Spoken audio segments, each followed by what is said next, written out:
What is up, guys? Welcome to JS Racing. My name is Jason.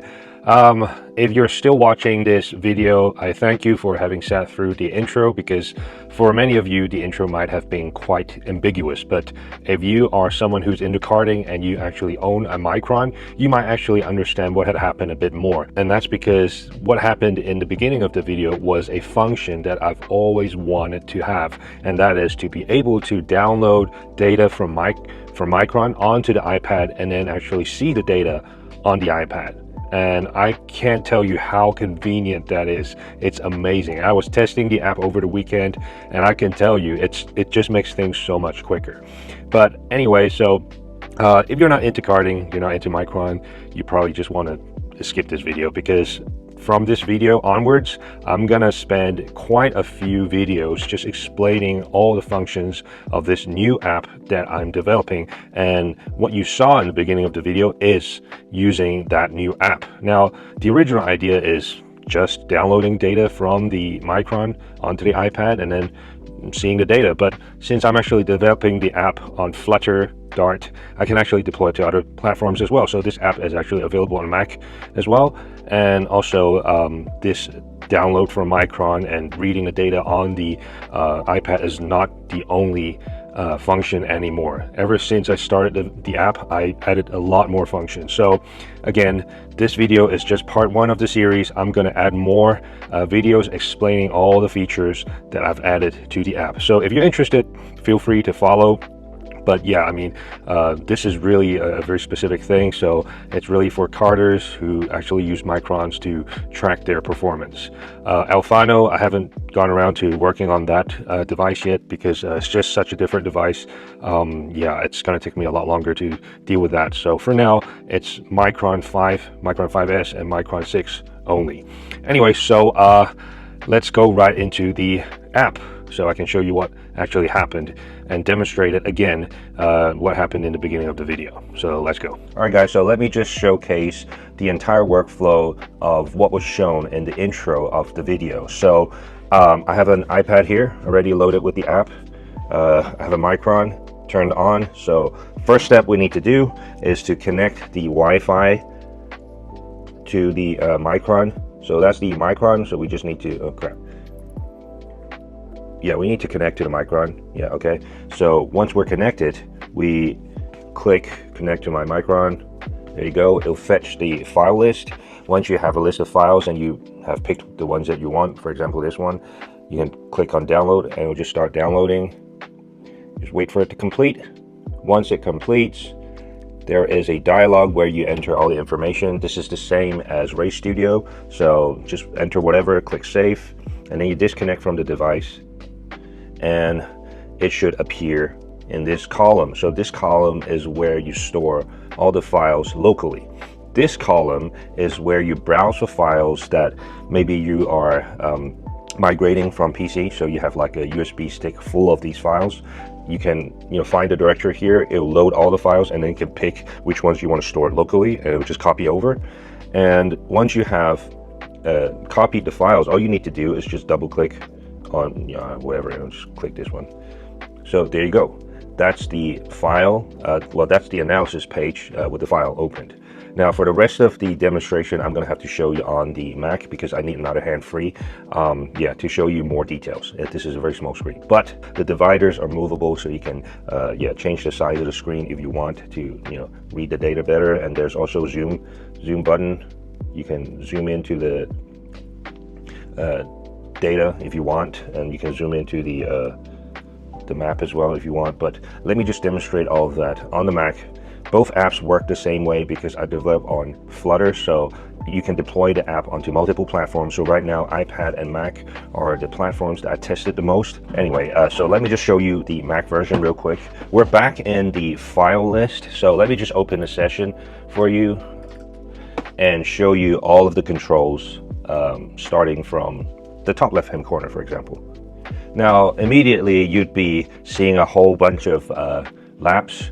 Now this is where you select the laps, and this block is just representative of the session that you open. So if you open another session, there'll be another block opening below that, and there will be key information that you can get straight away. That is like, you know, what is the current best lap, what is the theoretical best based on your performance, and what is the rolling best, which is the more realistic, you know, quicker lap that you can achieve based on your current performance.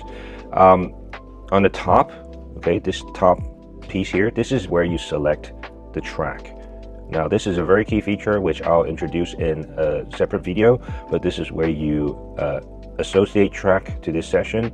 And in the editing side of things, like for the track, there are a lot more information that you can play with, so I'll do that in a separate video. Now in this chunk, you have two buttons. One is you can add another session, just like I mentioned before, and this is, it was actually a manual sort of a force reparse. If you have a session like someone on their Mychron set the incorrect location for the start finish line, you can use that to force that session to use exactly the same start finish line as what you have saved in the track. So that's a separate video that I'll go into. So that's pretty much for this view. Now we go down. This is where you select your channel. So I have a lot of data channels. Let's just enlarge this. So there are a lot of data channels, and there's a bunch of tooltips there. But yeah, so I mean, these are pretty standard stuff, so you can play around with steering angle, corner entries, and all that whatnot. Yeah, so there are a lot of channels that you can play with. I even added a custom math channel, so you can, based on what the Mychron logs, you can create your own data channel. And there are a lot of you know, quick data entries that you can use, or you can use existing templates, you can modify them, whatever. So this is for when you feel, you know, you need more detail. This is where you do your custom channels. Now coming back out to the main screen, this is obviously where you see your data. Now let me just click select another lap. You can then see the delta between the two laps, and also the lighter line would always be representing a faster lap. Okay, the darker line, which is not immediately obvious on the video, but the darker line is always the slower lap, so you can always see how it compares. And also there's a bit of shading underneath the line. The shading is actually representing the maximum and minimum data value for each given point. So it's basically showing you what the slowest lap and what is the quickest lap. And also another way of interpreting this is how consistent is the driver, because if you have a bunch of shaded area that is fluctuating, like showing really big pieces, you know that there is a problem in that area. If you are seeing something similar to this, like there's very little deviation, then you know that the driver is very consistent with their output. So you can just go into detail in whichever area that you feel the driver was having a bit more trouble with. So I would say this corner here, and this corner here. So yeah, that's pretty much how you would interpret it, this graph. So other than this graph, we have split times sectors, so you can select split times. And actually, let me show you real quick how that does. So it will actually loop just that sector. So if you selected sector 5, for example, and you want to see how the line looks like in detail, you can actually enlarge it, and then it'll loop continuously on that. Obviously, you can control the looping. You don't, need to hit playback all the time. So I stopped it. And then you have channels. So this is more for like, reading more for engines and all that stuff. And then there's a setup page. Now this setup page is another function that I'll explain in a future video, because I have actually implemented a function where you can record your Kart setups and then associate it with this particular session data. And if you do this quite often, like change setups during practice and stuff, you can get a history of all the setups, and then you can compare what made your laps quicker, what setup was better, blah, blah, blah. So this is what it means. Another really cool function I added was the ability to add notes. So I've just turned on notes mode, and these are some sample notes that I added. So you can see that they're like yellow dots. So that basically just shows someone added annotation for this point in the track. Okay, so the reason for this is perhaps you're talking to your coach and you're asking the coach about, you know, what should I do here? Or you're asking your engineer, okay, so in this corner, I'm having difficulty with, you know, understeering or whatever. So you can add notes here and stuff. So that's pretty much what it does. But the notes function is quite elaborate, so I'll do that in a separate video as well. So today is just like a sneak peek. Anyway, so let's move on to the map, just, you know, slightly to the right. So the map is actually quite useful. So let me just turn off the split times for now. Okay, so if you have a satellite map already overlaid on top of it, well, the track is overlaid on top of it. You can obviously see the things a lot better, like how, you know, the dot is traveling through, and whether it's hitting the curbs or whatever, you can see that very clearly. The yellow dot represents the best lap overall. So if you have multiple sessions opened, that represents the best lap over all the sessions. Okay, so you can imagine it as like a ghost ring, ghost car. So that's what it's doing, and you can see the difference in driving line. Okay, so I suppose this is a very typical function anyway, and then you can like do heat maps, and heat maps you can base it on like speed, RPM, time delay, all that stuff, blah blah. So yeah, that's what the heat map would look like if you turned it on and then see it overview.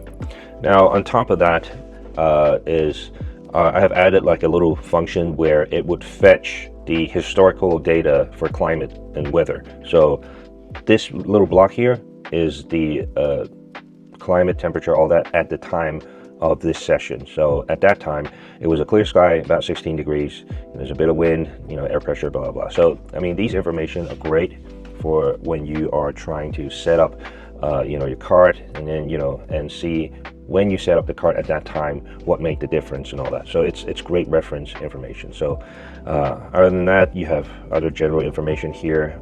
Here is actually, I mean, it's very small. I don't know if you can see it, but with the driver function, you can actually associate drivers that is already on file. So this is another function that I will talk about in a separate video, because this is actually quite key to some other functions as well. So you can associate drivers, and then you can associate carts. So this is the same thing as the cart setup, but with this one it's just associating the cart. This is actually associating the cart's setup. So here you can select the setups that is available for this cart. So that's basically what that means. Now, one more function I want to show you before I end the video is the video function. So when I was showing you the this chunk before, I think you would have noticed some blue dots.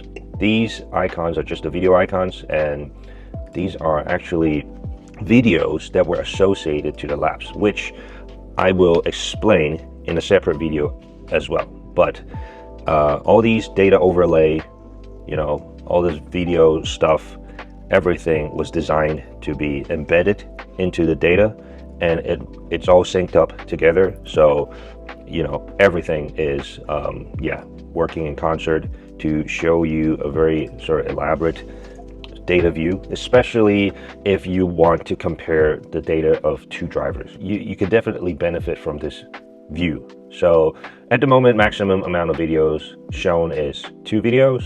I don't think you need 3, but I suppose I could consider adding 3. But yeah, I mean, at the moment there's 2. Okay, you can do 1, you can do 2. Now let me just show real quick. There are some shortcuts that I have implemented as well. Delete for returning to the beginning of the track, and then spacebar to playback. So you can see the map is moving, tracking the 2 dots. You can see the data is also moving, and then you can see both videos synced up together.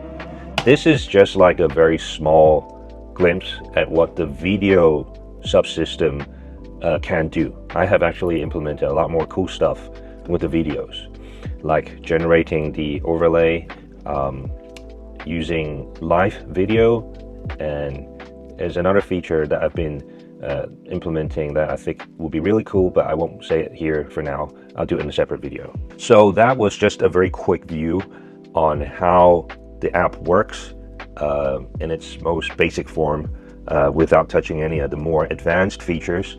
That stuff works exactly the same as on the iPad. It's just that the iPad's a bit small, so yeah, I want to show you on the Mac. But yeah, in the next video I'll show you guys how some of the other features work. It will be based on a little bit of intro video as well, so you guys can guess from the intro video what the function is about. But anyway, so that's it for this video. If you're interested in the software, feel free to follow along. There are quite a few more functions I need to cover, like at least 5 to 6 major sections. So yeah, I mean, yeah, stay tuned if you're interested. Anyway, so that's it for this video. I'll see you guys in the next one. Peace.